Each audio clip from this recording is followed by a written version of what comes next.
जय हिंद दोस्तों। आज मैं जिस चीज़ के ऊपर डिस्कशन करने जा रहा हूँ वो तालिबान पाकिस्तान की युद्ध हुआ तो क्या होगा। यदि तालिबान पाकिस्तान का युद्ध हुआ तो क्या होगा, या युद्ध हो क्यों रहा है, इसके ऊपर डिस्कशन करेंगे। अब ये सारी डिस्कशन करने जा रहा हूँ, लेकिन उससे पहले छोटी सी एक रिक्वेस्ट ये है कि हमारा ये चैनल लाइक करें, सब्सक्राइब करें, शेयर करें, बेल आइकन ज़रूर दबाएं, क्योंकि देखिए इसके बगैर आप लोग हमें मतलब थोड़ा सा चाहते हैं तो इस चीज़ का हमें थोड़ा सा फ़ायदा लगा लगा रहता है। अब तीसरी एक सिचुएशन जो मैं आपसे डिस्कस करने जा रहा हूँ यहाँ पर, वो ये है दोस्तों, असलियत में कि तालिबान पाकिस्तान की अब झड़प आ रही है। डूरन लाइन का जो मामला है वो सर पे चढ़ के बोलता जा रहा है, और कहीं ना कहीं बीच में अगस्त के बाद जुलाई अगस्त सितंबर तक जैसे भारत जो है अपनी रणनीति में, राजनीति में पिछड़ता जा रहा था, या वैश्विक कूटनीति में पिछड़ता जा रहा था, अब ऐसा क्या मामला आ रहा है कि सिचुएशन जो है वो भारत के पक्ष में आती जा रही हैं। और क्या भारत यहाँ अपनी राजनीति करने के मूड में है, या क्या यहाँ पर भारत अपनी राजनीति की, या यूं कहें कि कूटनीति जो डिप्लोमेसी है उसकी झलक दिखा पाएगा, इसके ऊपर डिस्कशन करते हैं। लेकिन उससे पहले छोटी सी एक रिक्वेस्ट ये है, एक इन्फॉर्मेशन है। इन्फॉर्मेशन ये है दोस्तों कि अब 22 जनवरी से हम लोग इंडियन ज्योग्राफी, वर्ल्ड ज्योग्राफी, या जिसे हम एनसीईआरटी ज्योग्राफी कहते हैं, साथ में मैपिंग, इसका एक छोटा सा कोर्स स्टार्ट करने जा रहे हैं। ये कोर्स 22 जनवरी से शुरू होगा और लगभग 1-1.5 महीने तक चलेगा। नॉर्मली सिंबॉलिक क्लास जो है वो 11:15 बजे 22 तारीख को रखी जाएगी। उसके बाद जो क्लासेस होंगी वो शाम को 7 बजे से लेकर 8 बजे के बीच में होंगी। बाइलिंगुअल बैच होगा, हिंदी इंग्लिश दोनों कंबाइंड होंगे, ताकि कंसेप्ट सब बच्चों का क्लियर हो। तो दोस्तों जल्दी से जल्दी आप इस बैच को ज्वाइन करें। रजिस्ट्रेशन स्टार्ट हो चुके हैं। 1100 रुपये उसकी फ़ीस रखी है कंप्लीट ज्योग्राफी की प्लस मैपिंग की। तो जल्दी से जल्दी आप जुड़ें, ताकि उस क्लास को जो मैं लेने जा रहा हूँ उसमें आपको जो फ़ायदा होगा, क्योंकि बहुत जितने भी एग्ज़ाम्स होते हैं सब में मैपिंग से लेकर हर चीज़ आती है, वो सब यहाँ पर प्रॉपरली क्लियर करवाई जाएगी। एसएससी, पीएससी, पटवार से लेकर यूपीएससी तक की जितनी भी ज्योग्राफी का ये बेसिक पार्ट होगा, एनसीईआरटी लेवल का ये अच्छे से क्लियर करवाया जाएगा। और जो पीटी आ रहा है उसके अंदर आप लोगों को ये फैक्ट्स और कंसेप्ट्स बहुत ज़्यादा काम आएंगे। कंसेप्ट इसलिए ताकि आप ज़्यादा से ज़्यादा ये रट सकें, और फैक्ट्स इसलिए ताकि कोई सा भी आ जाए तो आपको प्रॉब्लम ना आए। अब आ जाते हैं दोस्तों टॉपिक के ऊपर। टॉपिक है अफगानिस्तान पाकिस्तान का मामला। ये एक नक्शा हमारा प्यारा भारत, इसके बीच में आपको साफ नज़र आ रहा है, और इंडिया इस एरिया की एक रीजनल पावर। अब आप में से बहुत सारे जो स्टूडेंट्स हैं वो ये बार बार कहते हैं कि सर आप इंडिया सेंट्रिक होकर हर चीज़ को क्यों बनाते हैं। तो देखो भाई, इंडियन हैं, इंडिया के बारे में सोचते हैं, और इंडिया की फॉरेन पॉलिसी के बारे में ही डिस्कस करना मेरा सबसे पहला यहाँ का ऑब्जेक्टिव है। जो अगर फॉरेन पॉलिसी डिस्कस कर रहा हूँ तो उसका इंडिया पर क्या असर पड़ेगा, या इंडिया का वहाँ पर क्या कर सकता है, इस चीज़ को सोचना मेरा सबसे पहला काम है, और मैं इसी डायमेंशन में सोचने की कोशिश करता हूँ। माने या ना माने, यहाँ पर ये चाइना है जो अपने आप में एक सुपर पावर है, यहाँ इंडिया है जो आज के दिन इंडिया चाइना के लिए एक पोटेंशियल रीजनल पावर है। अब असलियत में पंगा यहाँ पर यही है, और इस रीजनल पावर को चैलेंज करने के लिए एक छोटा सा देश पाकिस्तान, और पाकिस्तान के पीछे यहाँ पर एक देश अफगानिस्तान, ये पूरा का पूरा लॉजिक इस तरीके से चल रहा है, और सारी सिचुएशंस जो हैं वो यहीं पर घूम रही हैं। ये इंडिया एक रीजनल पावर, जिसका एक नेबरहुड ये है, एक नेबरहुड ये है जहाँ पर चाइना इंडिया आपस में भिड़ते हैं, इंडियन ओशियन से लेकर बाकी जगहों पर भी भिड़ते हैं, इसमें कोई शक की बात नहीं है। अब आ जाते हैं दोस्तों के असलियत में पाकिस्तान और अफगानिस्तान का मामला क्या है, या किस तरीके से है। नॉर्मली दोस्तों अगर आप बॉर्डर देखते हो अफगानिस्तान पाकिस्तान का, तो यहाँ पर ये बॉर्डर साफ नज़र आएगा आपको इस तरीके से। यहाँ दिस इज़ इंडिया। अब अगर आप यहाँ इस रीजन को देखेंगे तो आपको सारी चीज़ें साफ नज़र आ जाएंगी कि असलियत में मामला क्या है, या सिचुएशंस किस तरीके से जा रही हैं। ये इंडिया है दोस्तों। अगर आप यहाँ पर देखेंगे तो इंडिया और पाकिस्तान का ये वाला पार्ट डिस्प्यूटेड है, जिसके अंदर इंडिया जो है इस इलाके पर कब्जा करने की सोच रहा है, या पाकिस्तान ने इंडिया के इस इलाके पर कब्जा कर लिया। और खुले तौर पर हमारा ये दावा है कि भैया ये जो पार्ट है ये हमारा है, कश्मीर के राजा जो थे उन्होंने लेटर ऑफ एक्सेशन इंडिया के इसमें साइन किया था। तो इसीलिए हम इसे पाकिस्तान ऑक्यूपाइड कश्मीर यानी पीओके कहते हैं। अब यहाँ आप देखेंगे इस इलाके का तो यहाँ मामला नहीं है, हम डिस्कस असलियत में करने जा रहे हैं अफगानिस्तान और पाकिस्तान के रिलेशंस को।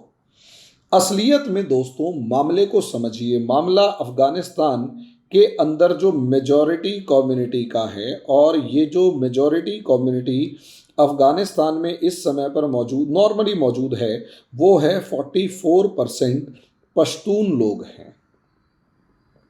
और असलियत में यहाँ अफगानिस्तान के अंदर पाकिस्तान के बॉर्डर से लगते हुए दो शहर हैं, एक काबुल और एक कांधार। काबुल की नज़दीकी पेशावर और उसके बाद इस्लामाबाद से है, और कांधार जो है वो असलियत में ईरान के निकट पड़ता है। और सबसे बड़ी बात, बलूचिस्तान होते हुए यहाँ पर समंदर के रास्ते यानी सी रूट के अंदर कहीं पर भी इंटरनेशनल लेवल पर कहीं पर भी अगर एंटर करना है तो वो सिर्फ़ और सिर्फ अफ़गानिस्तान पाकिस्तान के इसी इलाके के थ्रू कर सकता है। जैसे अगर मैं इस बॉर्डर को देखता हूँ आपके सामने इस मैप को, तो यहाँ कहीं पर कांधार मौजूद है, तो कांधार को, और यहाँ कहीं पर काबुल मौजूद है। अगर आप मोटे तौर पर देखें, ये काबुल मौजूद है जहाँ से पूरी की पूरी बदख्शां से लेकर जो क्या नाम है इसका सी रूट वगैरह, सॉरी सिल्क रूट से कनेक्ट होने वाला अफ़गानिस्तान का जो भी पार्ट है वो काबुल से कनेक्ट होता है, और कांधार से सीधी जो रीच है वो समंदर तक जाती है। लेकिन अफ़गानिस्तान एक लैंड लॉक्ड कंट्री है, और इस लैंड लॉक्ड कंट्री के चलते या तो वो ईरान से होते हुए सामान को इंपोर्ट या एक्सपोर्ट करे, या फिर सबसे शॉर्टकट रूट पाकिस्तान वाला ऑप्ट करे। सबसे शॉर्टकट रूट यही है। एक रीज़न तो ये है कि पाकिस्तान के ऊपर अफ़गानिस्तान हमेशा डिपेंडेंट रहेगा, क्योंकि लैंड लॉक्ड कंट्री है, और उसका जो एग्ज़िट है वो सिर्फ़ और सिर्फ पाकिस्तान से होकर निकलता है। और यही रीज़न है कि अफ़गानिस्तान पाकिस्तान की एक खटपट हमेशा बनी रहती है, क्योंकि अफ़गानिस्तान पाकिस्तान के ऊपर डिपेंडेंट है। अफ़गानिस्तान पाकिस्तान के ऊपर डिपेंडेंट है। वहीं अगर आप दूसरी तरीके से देखें इसी सिचुएशन को, तो यहाँ पर अगर हमें ये 44% लगते हैं पश्तून, तो असलियत में मामला क्या है, इसे अगर थोड़ा सा आप ध्यान देंगे तो आपको और अच्छे तरीके से समझ में आ जाएगा कि असलियत में दोस्तों यहाँ आप जो रीजन देख रहे हैं ये एक अलग ही लेवल का ये पार्ट है। ये लोग हैं असलियत में पश्तून। ये लोग असलियत में इस पूरे इलाके में जो फैले हुए हैं ये हैं पश्तून, और यहाँ ये सिंध और पेशावर और यहाँ तक कि कुछ मामलों में कश्मीर तक ये पश्तून इलाका फैला हुआ है। और यहाँ तक कि काबुल के चारों तरफ या कम से कम 3 तरफ तो पश्तून है। ये देखिए, ये पूरा इलाका जो है ये पश्तूनों का है। अब इस पश्तूनों के इलाके को अगर आप ध्यान से देखें तो पाकिस्तान का भी लगभग 30% के करीब इलाका जो है वो पश्तून इलाका है। पाकिस्तान का भी 30% एरिया जो है वो अभी भी क्या है, पश्तून है। अब 30% एरिया पाकिस्तान का पश्तून है, और यहाँ तक कि इस्लामाबाद की जो बाउंड्रीज़ हैं, यहाँ तक इस्लामाबाद की बाउंड्रीज़ तक, यहाँ तक कि पेशावर मुल्तान से लेकर रावलपिंडी तक, और यहाँ जहाँ पहाड़ियाँ हैं वहाँ से, मतलब एक मकसर की पहाड़ियाँ हैं, वहाँ से इस्लामाबाद साफ नज़र आता है।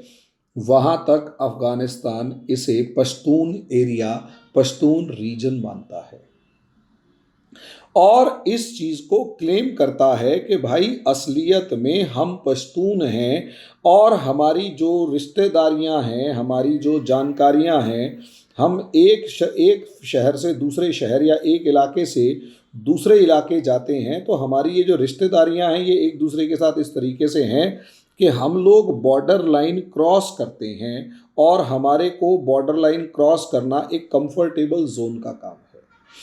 लेकिन अंग्रेज़ों ने और ईरान के अफ़गानिस्तान के शाह ने जो डूरेंट लाइन 1893 में खींची, उसने और कुछ नहीं किया, इस पूरे पश्तून इलाके को दो हिस्सों में डिवाइड कर दिया, क्योंकि पाकिस्तान पहले ब्रिटिश इंडिया का हिस्सा हुआ करता था। जब इसे दो हिस्सों में डिवाइड किया तो ऑब्वियस सी बात है, यहाँ पर ये देखो, अभी नई चीज़ों पे आते हैं। ये पूरा इलाका जो है इस डूरंड लाइन से नाराज हो चुका है। वो ये कहता है कि तुम लोगों की आपस की इस बॉर्डर डिस्प्यूट ने हम लोगों का ध्यान नहीं रखा और हमसे पूछे बगैर हमारे रिश्तेदार, जानकार, परिवार, कबीले दो हिस्सों में डिवाइड कर दिए और हम इस लाइन को नहीं मानते। आप लोगों ने एक मूवी देखी होगी, केसरी। वो केसरी मूवी के अंदर जो अक्षय कुमार वाली थी, पश्तून जो कबीले थे वो असलियत में उस डूरंड लाइन के नाम पर ही लड़ रहे थे, क्योंकि वो उस डूरंड लाइन को मानने को तैयार नहीं थे और उस इलाके पर कब्जा करना चाहते थे। अब ऐसी सिचुएशन में अगर आप देखते हैं दोस्तों, ऐसी सिचुएशन में अगर आप देखेंगे तो यहाँ सिचुएशंस जो हैं वो काफ़ी ज़्यादा क्रिटिकल हो जाती हैं पाकिस्तान के लिए, क्योंकि ये जो पश्तून लोग हैं ये इतने बड़े इलाके को क्लेम कर रहे हैं। अब सवाल यहीं से आ जाता है, पाकिस्तान इस चीज़ को अच्छे से जानता है और यही रीज़न है पाकिस्तान हमेशा चाहेगा कि अफ़गानिस्तान में एक ऐसी सरकार आए जो उसके कहे अनुसार चले, जो उसके कहे अनुसार चले, वो जैसे चाहे उस गवर्नमेंट को वैसे डील कर ले। पाकिस्तान अफ़गानिस्तान के मामले में एक वर्ड यूज़ करता है, strategic depth. Strategic depth word को यूज़ करता है। ये स्ट्रेटेजिक डेप्थ क्या है? ये स्ट्रेटेजिक डेप्थ असलियत में दोस्तों ये है कि अफ़गानिस्तान के अंदर काबुल में और कंधार में एक ऐसी सरकार बैठी हुई हो जिसको पाकिस्तान जब चाहे कहे खड़ा हो तो वो सरकार खड़ी हो जाए, पाकिस्तान उस सरकार के लोगों को कहें कि बैठ जाओ तो वो सरकार बैठ जाए, खड़े होने को कहो तो खड़े हो जाएं, बैठने को कहो तो बैठ जाएं, यानी वो पूरी की पूरी सरकार सिर्फ और सिर्फ पाकिस्तान के इशारों पर चले। पूरी की पूरी सरकार पाकिस्तान के इशारों पर चले। ऐसे में वहाँ कभी भी कोई भी डेमोक्रेटिक गवर्नमेंट इस्टेब्लिश होने ही नहीं दी जाएगी पाकिस्तान के अंदर, अफ़गानिस्तान के अंदर। और पाकिस्तान कभी भी नहीं चाहेगा कि वहाँ किसी तरीके की ऐसी डेमोक्रेटिक गवर्नमेंट इस्टेब्लिश हो जो प्रोग्रेस की बात करे, जो डेवलपमेंट की बात करे और ये पूरा इलाका जो है वो पाकिस्तान से आगे बढ़ जाए। क्योंकि अगर ये पूरा रीजन पाकिस्तान से आगे बढ़ गया तो एक तो पाकिस्तान के ऊपर दबाव पड़ेगा और दूसरा दोस्तों, पाकिस्तान का एक एनिमी डेवलप हो जाएगा जो इस डूरंड लाइन को ताकत से क्लेम करने की कोशिश करेगा। अब यहीं से इस मामले को समझिए।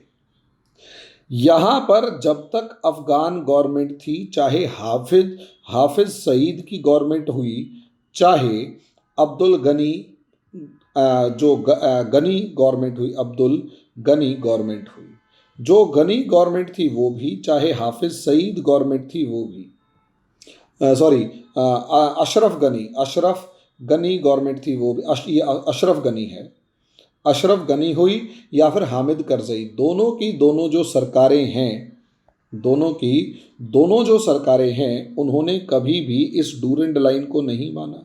इसीलिए दोस्तों, जब यहाँ पर अमेरिका ने अफ़गानिस्तान से निकलने की तैयारी करी, जैसे ही अमेरिका ने अफ़गानिस्तान से निकलने की तैयारी करी, यहाँ पर पाकिस्तान ने इसमें एक अपॉर्चुनिटी देखी। और अपॉर्चुनिटी दोस्तों यहाँ पर ये देखी इसने खुले तौर पर कि यहाँ इस काबुल के अंदर एक ऐसी सरकार बिठा दी जाए जो असलियत में हो तो काबुल के अंदर, लेकिन काम करे पाकिस्तान के लिए। अब ऐसी सिचुएशन के अंदर यहाँ काबुल में 15 अगस्त को सबसे पहले जो स्ट्रेटेजी दिखाई दी, या यूं कहें पूरी जो स्ट्रेटेजी, वॉर स्ट्रेटेजी यहाँ पर दिखाई दे रही है, उसमें पाकिस्तान ने बड़ी ही चालाकी के साथ एक काम किया कि तालिबान को तो कहा कि जितने भी यहाँ बाहर के इलाके, राउंड वाले इलाके हैं, इन सबको जीतना शुरू कर दो, इन सब से लड़ाई करो, इन सब पे कब्जा करो। लेकिन पाकिस्तान ने बहुत ही सफाई से हक्कानी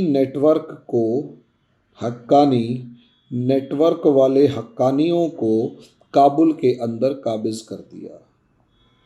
और ये काबुल के अंदर जो लोग हैं, ये और कहीं नहीं, पाकिस्तानी हैं। टिपिकली पाकिस्तानी लोग हैं, जिनका ओरिजिन आपको दिल्ली के बरेली और सहारनपुर के बीच के इलाके, दिल्ली, बरेली, सहारनपुर के इस ट्राइंगल से मिलेगा। ये लोग हक्कानीज हैं, जो ट्राइबल नहीं हैं, टिपिकली इस्लाम को मानने वाले पाकिस्तानी, पंजाबी कहो या कुछ भी कहो, ये लोग हैं जिन्होंने इंडिया से बदला लेने के लिए हक्कानी नेटवर्क बनाया। सलाउद्दीन हक्कानी जो था, इसका मालिक था, इसका सरगना था, और उसने पूरी सिचुएशन को अपनी तरफ मोल्ड कर लिया। पाकिस्तान ने इसे पूरी दुनिया को ये बताया कि जो हक्कानी नेटवर्क है, ये असलियत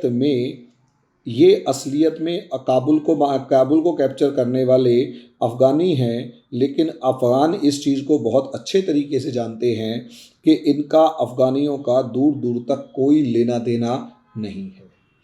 और जो तालिबानी थे, या यूं कहें कि जो पश्तून थे, उनको उठाकर कांधार के अंदर बिठा दिया और ये कहा कि तुम यहीं रहो।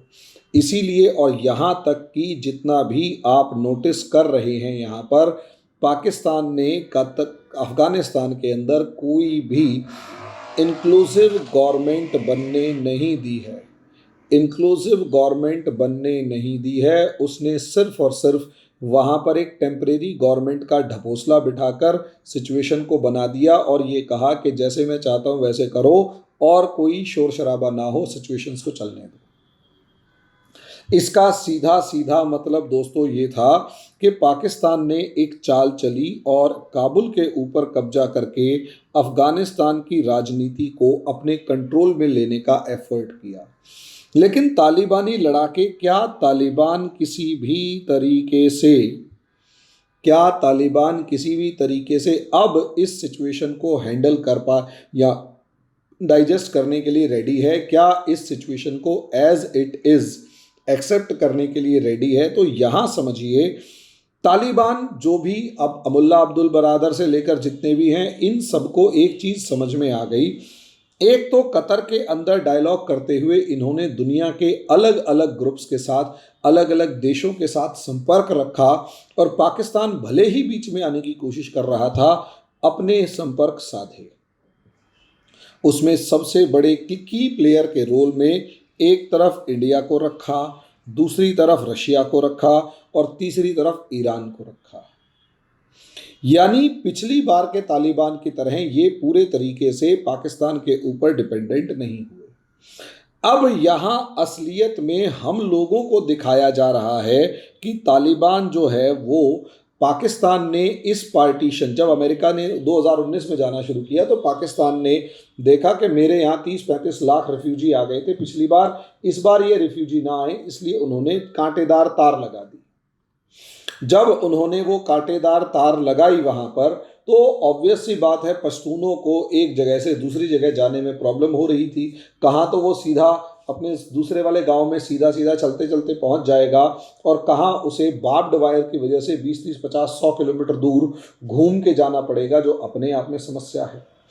अब ऐसे में पाकिस्तान ने एक तरफ तो वहाँ काबुल के अंदर अफगानियों को हटाकर पाकिस्तानियों को बिठा रखा है और दूसरी तरफ आपने ये कांटेदार तार लगाकर दो अफगानियों को एक दूसरे से अलग कर रखा है। शॉर्ट में कहने का मतलब ये कि इस समय पर पाकिस्तान और तालिबान का 36 का आंकड़ा शुरू हो चुका है। और जिस तरीके से सर्दियों के अंदर पाकिस्तान ने बहुत बुरे तरीके से बिहेव किया, अब असलियत में यहाँ पर मामला 3 पार्ट्स में डिवाइड हो गया है। पहला ये कि काबुल के अंदर पाकिस्तानी आकर बैठ गए हैं हक्कानी नेटवर्क के रूप में। दूसरा, तालिबानियों को प्रॉब्लम आनी शुरू हो चुकी है। तीसरा, अफगानिस्तान को पाकिस्तान अभी भी 100% अपने ऊपर डिपेंडेंट बनाए रखना चाहता है। और उसके लिए पाकिस्तान ने सीधा सा एक काम ये किया हुआ है दोस्तों, कि उठाकर उसने, जैसे इंडिया ने अफगानिस्तान को मदद भेजने के लिए 5000 ट्रक्स जो हेल्प का सामान था वो भेजना था। 5000 ट्रक खाने कपड़े के भर के इंडिया ने तैयार कर रखे थे अमृतसर बॉर्डर के ऊपर कि हमें अफगानिस्तान के अंदर मदद भेजने दो। इंडिया ने सर पटक लिया, दुनिया ने सर पटक लिया, पाकिस्तान ने अफगानिस्तान के अंदर इंडिया की इस मदद को पहुंचने नहीं दिया। जब हार के बहुत बुरे सिचुएशन हुए तो इंडिया ने बाय एयर दवाइयां और दूसरी चीज़ों को पहुंचाने की कोशिश करी ताकि अफगानियों की मदद की जा सके। सोच कर देखिए, इस्लाम के नाम पर दुनिया के अंदर ढिंडोरा पीटने वाला मरते हुए मुसलमानों को देखकर इसका दिल नहीं पसीजा और सिर्फ अपनी कूटनीति करने के चक्कर में भारत के सामान को नहीं जाने दिया। और डर इस चीज़ का ये भी था कि उस सामान में से आधा सामान पाकिस्तानी खुद खा जाते, या हो सकता है 90% सामान खा के बाकी 10%, 20% या कुछ भी परसेंट सामान हक्कानी नेटवर्क को पहुंचाते और काबुल और अफगानियों को मरने के लिए छोड़ देते। सिचुएशन यहाँ यही थी दोस्तों। अब तालिबान इस चीज़ को समझ रहा है। इंडिया ने अपना वादा पूरा करने की कोशिश करी और तालिबान को ईरान के रास्ते सामान पहुंचाने की पूरी तैयारी कर चुका है। वहीं दूसरी तरफ अगर आप देखेंगे तो तालिबान जो है वो इस चीज़ को समझ रहा है और जो फ्रस्ट्रेशन किसी वजह से रुकी हुई थी वो तारों के ऊपर दिखाई देनी शुरू हो गई। और वो तारों की जो फ्रस्ट्रेशन थी आगे आने वाले समय में कहीं ना कहीं वॉर एफर्ट के रूप में भी दिखाई दे सकती है। यानी अफगानिस्तान एक बार फिर से, क्योंकि काबुल के ऊपर तो पाकिस्तानी लड़ाकों का कब्जा है, अफगानिस्तान के ऊपर पाकिस्तानी लड़ाकों का कब्जा है और हक्कानी नेटवर्क पूरी ताकत के साथ तालिबान को दबाने के अंदर लगा हुआ है। और यहाँ पर अफगानिस्तान के अंदर इस समय पर पाकिस्तान जो डेमोग्राफी का गंदा खेल खेल रहा है कि यहाँ पर इस पूरे इलाके को खाली करवाया जाए और यहाँ से अपने पंजाबियों को इधर बसाया जाए, या कम से कम उनका डोमिनेंस इस्टेब्लिश इस तरीके से कर दिया जाए कि पाकिस्तान का काबुल तक के पूरे इलाके पर पाकिस्तानियों का और खासकर पंजाबियों का कब्जा हो जाए। लेकिन इस चीज़ को रोकने के लिए तहरीके तालिबान पाकिस्तान जिस तरीके की कमर कस के बैठा हुआ और दनादन पाकिस्तानियों को मार रहा है, पाकिस्तानी सेना और चीनियों को मार रहा है, ये अपने आप में एक बहुत बड़ी सिचुएशन क्रिएट हो चुकी है। और जिस तरीके से तालिबान जिस तरीके से तहरीके तालिबान पाकिस्तान को दबाने की कोशिश कर रहा है, वो सिचुएशन और ज़्यादा खतरनाक है। इसलिए अगर तालिबान और पाकिस्तान की लड़ाई होती है तो भारत को यहाँ पर इंटरफियर करने का एक मौका मिल जाएगा और पाकिस्तान को पाकिस्तान के पश्चिमी बॉर्डर पर, यहाँ इस बॉर्डर पर घेरने का मौका मिल जाएगा। यानी पाकिस्तान इधर इंडिया से घिरा हुआ है और इस बॉर्डर पे अगर पाकिस्तान घिर जाता है तो पाकिस्तान लगभग 3 तरफ से घिर जाएगा। और इधर से ईरान से भी पाकिस्तान के अच्छे संबंध नहीं हैं, तो पाकिस्तान कहीं ना कहीं अपने दुश्मन देशों के बीच में घिरा रहेगा। और अगर तालिबान की तरफ से हमले होते हैं या तालिबान इस लड़ाई को शुरू करता है तो इंडिया को कुछ नहीं करना, यहाँ एक प्रेशर मेंटेन किया जाए, यहाँ एक दबाव बना ले, यहाँ एक प्रेशर मेंटेन कर ले, तो पूरी सिचुएशन जो है वो पाकिस्तान के लिए बर्बादी वाली हो सकती है। और इस समय पर जो इकोनॉमिक क्राइसिस पाकिस्तान के लिए है वो पाकिस्तान को ले डूबेगा। अब आगे कितनी सिचुएशंस आती हैं, कहाँ होगा, वो तो वक्त बताएगा। इस समय पाकिस्तान जो है सांप का खेल खेल रहा है, जहर और आग से खेल रहा है। मतलब सांप चारों तरफ है, जहर, मतलब एक तरफ सांप है, एक तरफ जहर और एक तरफ आग है। जहां कूदेगा वहीं मरेगा। समय कहाँ तक ले जाता है वो तो वक्त बताएगा, लेकिन पाकिस्तान का ये एक बहुत बुरा दौर है। आगे आने वाले समय में जो भी होगा वो तो वक्त बताएगा। अभी के लिए इतना ही। धन्यवाद।